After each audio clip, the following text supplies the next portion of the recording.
This episode contains language that is not suitable for minors. Please enjoy responsibly. And now, today's episode. Hello and welcome to The Beatdown. We're at episode 10 for season 2. It's pretty good. So, yeah. Wow. Double digits. And there's been a lot of Beatles activity. It's amazing how ahead of the curve we were on this. The 2021, the end of 2021 turns out to be in terms of Beatles. I've seen them everywhere. This is kind of bound to happen, right? Well, it was. Have you run across people who, like, as of recent as, like, either a couple days before Thanksgiving or even after Thanksgiving, where you mentioned the movie and they're like, "No, I didn't know about it." Like, it just, I find it mind blowing. Like, it seemed to me the first place most people heard about it was that 60 Minutes piece. Yeah. You know? And Possible.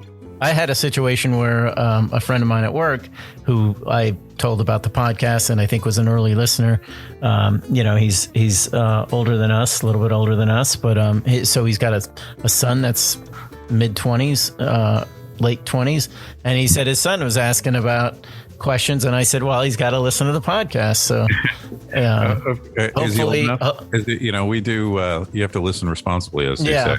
Yeah. Well, hopefully he's turned on to it. But if a younger generation gets on it, gets onto the Beatles because of this movie, and I'll be surprised. But he was asking questions about stuff and wanted to know more. And I was like, have we got the podcast for you? It's a funny thing, too, because I think John flat came out and called Let It Be the odds and sods, by the Beatles, whatever. But it is funny. It's just like, it's one of my... I don't know why. It's just one of my least favorite periods in the Beatles, existence. The end is inevitable. The music doesn't exactly it kind of predates what Ethan and I would always call the mid-70s drab. Things start getting a little drabby, and it's like, if that's going to be the thing that turns on, kids, it's like, well, I got a record for you then. Like, if that floats your boat, have you heard the Revolver record yet? Have you heard that, Rubber Soul? Have you heard the Mop Tops? Have you heard She Loves You?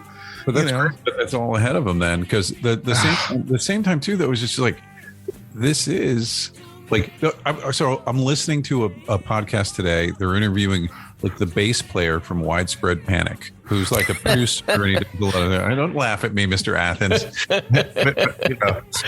How old are those guys? Our age? They've been a band for 25 years, so they got to be, right around our age, maybe a couple of years younger. I want to say he graduated. He was in Athens. He might be a year older than me. Somewhere around that. I'm sure easy to. I want to say he went to University of Georgia early 80s. I think the band came into an existence around 86 or something like that. And he was working at one of the local record stores and I never bought one of their records ever. No, that was kind of part of the thing. I mean, he's like, look. He's like, I had a guy at the record store turn me on the Ramones. I was in the punk thing. I was in the new wave thing. He's like, I understand. I get it. He's like, but that early 70s stuff is what, I love the Allman Brothers, and that's why I'm in this band. Don't give me shit. Anyway, we're off on a tangent. What he was saying, so this was done maybe a week ago, and he was talking about how he went to this guitar maker or something like that, saying hey, that 6-string bass thing that the Beatles have, do you have any of those? He's like, well, of course the demand's insane for those now. And in fact, there's only 2 companies that still make them. And this, I guess he was talking to a guitar maker and he's like, well, it looks like we're going to have to start making these again.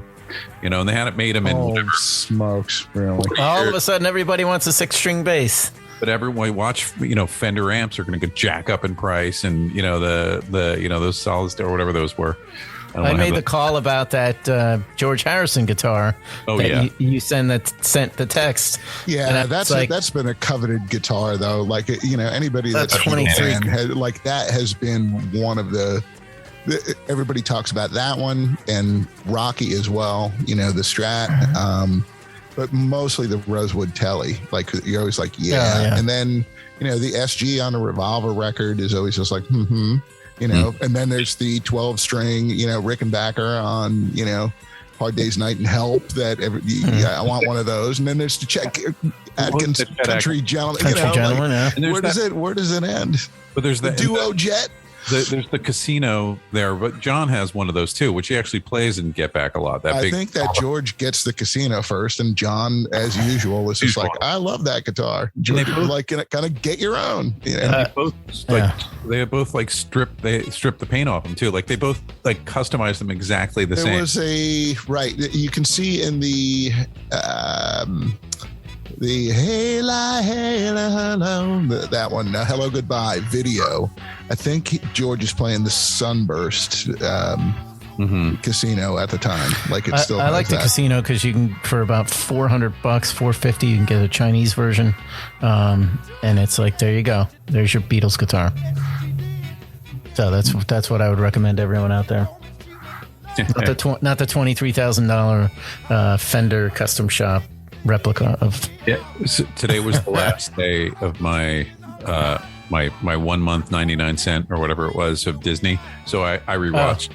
I rewatched most of part 1 and half of part 2. Okay. Yeah. How did it go second time through? Yeah.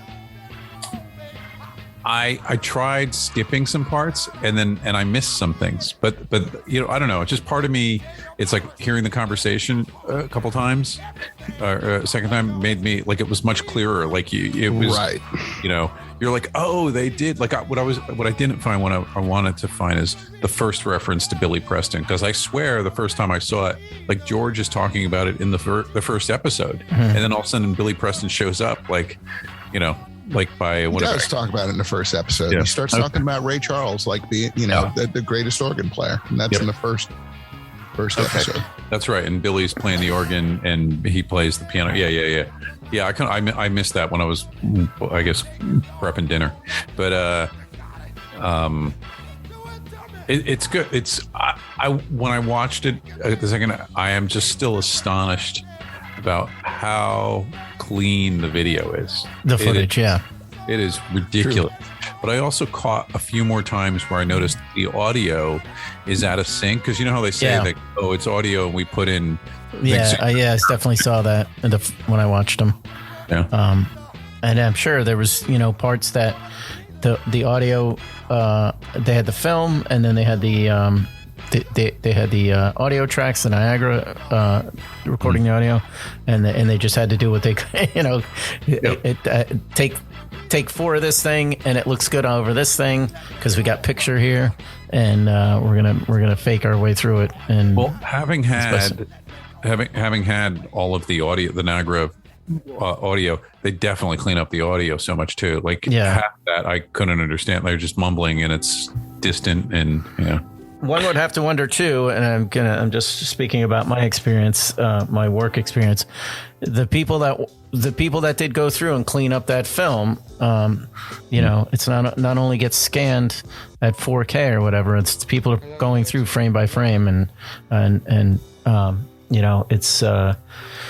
it's a laborious process. So would that be the process though? Because I mean, it was shot on 16, so you can up-res it in the scanning. So they scan it like it's like, okay, it's at a high res. Yep. And so the blowing it up doesn't create grain. No, because you're right. Because now that it's a digital, you're scanning it at a high resolution, so it's now a digital file that can be blown up to like 4 or 5 times. Greater than what at that point it's the resolution of the scanner that's scanning it. So they could do it to any size, right? And then it just looks like video, right? Yeah, I mean so it's blown up to HD size at 1920 by 1080, and then going through and cleaning it up. And the guys who probably did that, again, if having done work like that, it's you're like, oh man, I got to work on the Beatles stuff. It's 6 hours. Oh my God. And I think I mentioned that in a text when we were going back and forth with Mike.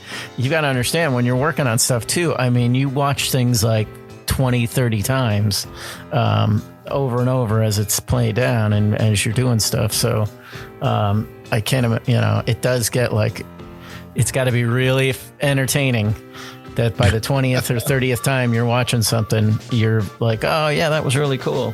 But again, being the Beatles, I'm sure people were just thrilled to be like saying I'll that, do it to put it on their resume that, hey, I'm now connected to the Beatles. It sucked, but it was a cool experience, that kind of thing. Okay, that reminds me. I'm a personal great Beatles story to tell. So that's where can we find an outlet for something like that? Let's have a podcast.